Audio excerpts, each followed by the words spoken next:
আর কতদিন এভাবে থাকবি বলতে পারিস? জাস্ট ফরগেট ইয়ার।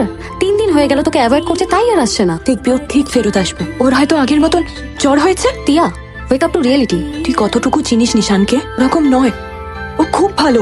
বউ আছে তাই হয়তো কিছু করতে পারছে না। আই এম শিওর ও আমাকেই ভালোবাসে। যদি বউয়ের কাছ থেকে তোর কাছে না আসে তখন তুই কি করবি? না, নিশান আমাকেই ভালোবাসে। নিশান নয়, রোহান তোকে খুব ভালোবাসে, তাই জন্যই এত কিছুর পরেও ছেলেটা এখনো তোর জন্য দাঁড়িয়ে আছে। ও আমার ভালো বন্ধু, আমি নিশানের জন্য সবকিছু করতে পারি, কিন্তু আমার তো একবার ওর সাথে দেখা করতে হবে। তোর কথাটা না শুনে যাস না তিয়া। আমাকে একটু ড্রপ করে দিবি? না। ঠিক আছে, আমি অটো নিয়ে চলে যাবো। তিয়াস, সরি এখানে আসার জন্য। তুমি একবার আমার কথাটা শোনো। I want you in my life. আমি তোমায় ভালোবাসি না। আর আমার ভালোবাসাটা শোনো না। তুমি নিজেকে বোঝানোর চেষ্টা করছো। You are not happy in your marriage, I know. তুমি চন্দ্রিমাতিকে ভালোবাসো না। Shut up. সবাইকে নিজের বাবা মায়ের মধ্যে ভেবো না। আমি আবার বলছি, তুমি ভালো স্টুডেন্ট, পড়াশোনায় প্লিজ। তুমি চন্দ্রিমাতিকে খুব ভালোবাসো না?